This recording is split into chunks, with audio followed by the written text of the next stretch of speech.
Hey everybody, it's Michael Pedone with SalesBuzz.com, and today I want to talk to you real quick about the "How are you" intro when you're making cold calls. Now, there's a lot of debate on this, and there's really two camps, right? There's one camp that says, "Hey, you should never ask that. It's a horrible question to ask. They know that you don't care about them, so you just shouldn't ask it." And then there's the other camp that I think is a little more silent, that kind of just listens, and then maybe they take it in.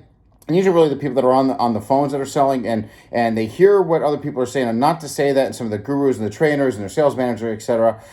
So they're really uncomfortable when it comes to not saying it, but they're listening because they're being conditioned to say that it was a bad thing. So here's the thing. Anytime somebody tells you not to do something, especially when it comes to sales, right? They're giving you all sales advice and they say, "Hey, don't do this." Don't be afraid to inquire as to why, and then see if the reason makes sense. Because in this scenario, a lot of times they say, well, they know that you really don't care about them. That's not a reason to not use this, simply because of this. Everybody knows when you say, "Hey, how are you?" You're not, the person that's asking is not expecting a long laundry list of all your problems. It's just more of a common courtesy. Now, with that being said, the reason, in my opinion, why so many sales managers and trainers and people of that nature say not to use it is simply because they've seen one too many times where a salesperson has taken the "how are you" and they misuse it in the sense where they're trying to use it as a way to build rapport. By the way, there's a lot of sales trainers out there that tell you have to build a lot of rapport, and I can't disagree with that fast enough. So here's the thing. Even back in the 80s or 90s, even the Wolf of Wall Street, right? If you've seen the Wolf of Wall Street, excuse me, if you haven't, you definitely should. But even Belfort talks about how they had to build massive amounts of rapport right up front. And the thing is this. Rapport building should happen naturally, in my opinion, as you progress through the sales process and never be a step in the sales process. So rather than trying to build a bunch of massive rapport there, you really want to get right to the point. But let me back up for a second, because where the "how are you" went off the rails is salespeople took that "how are you" and then they tried to morph it in to get the prospect to like them right away over the phone. And that's just a recipe for disaster, but it ended up expanding like wildfire. Right? And then everybody was doing it. So instead of doing the normal courtesy of, "Hey, the introduction, how are you?" and then getting right to the point, they do the, "Hey, how are you? How's your workday going? What's the weather like out there?" Right? I've seen it all. By the way, I've made these mistakes myself, so I know. I'm speaking from experience. When I early on got into sales, I've been doing this for over 25 years as a straight commission sales rep. I pretty much made every mistake you can make, but I learned from them. And so that's why when somebody says, "Hey, don't say the word "how are you," don't say "how are you," that's a bad thing, I'm going to disagree, because here's why. If you as the salesperson are told not to say "how are you," and you're uncomfortable not saying it, and you try to do your opening value statement to get to the point, that uncomfortableness is going to come through over the phone. The prospect's going to pick up on it. They're not going to know what it is, but they're going to know something's off.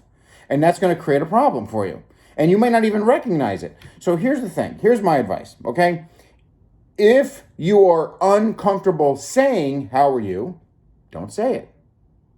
If you're uncomfortable not saying "how are you," then make sure you say "how are you." So let me just give you an example, okay? So watch this. So if I'm calling somebody and the sales director, I did my research. They have they're in the right industry, the right location. They have the right title. By the way, just because they have the right title, I don't assume they're a decision maker. I just know that you always need to know who are your top 3 titles. What are the top 3 titles of the people that are almost always involved in the decision making process? You need to know that to get a conversation started, but never assume they're a decision maker based on their title alone, simply because every company has a different purchasing process. So the person with one title at one company might make the sole decision.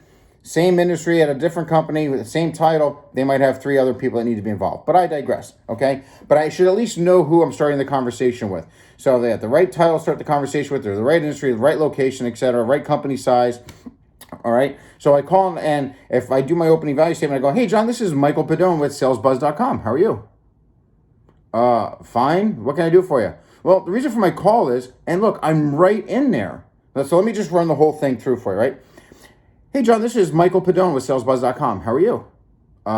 Fine. What can I do for you?" Well, the reason for my call is I specialize in helping outbound sales teams overcome call reluctance. Now, let me just stop right there. You have to understand something. Your opening value statement is designed to do two things in the right order. The first thing it's supposed to do is pique interest. If it doesn't do that, you're dead in the water.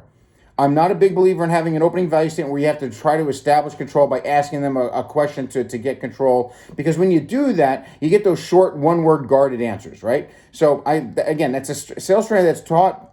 I dismiss it. I have a better one. And it's getting right to the point with an opening value statement that's going to agitate a pain, scratch an itch, or get them to recognize a potential problem, right? It's the what's in it for them.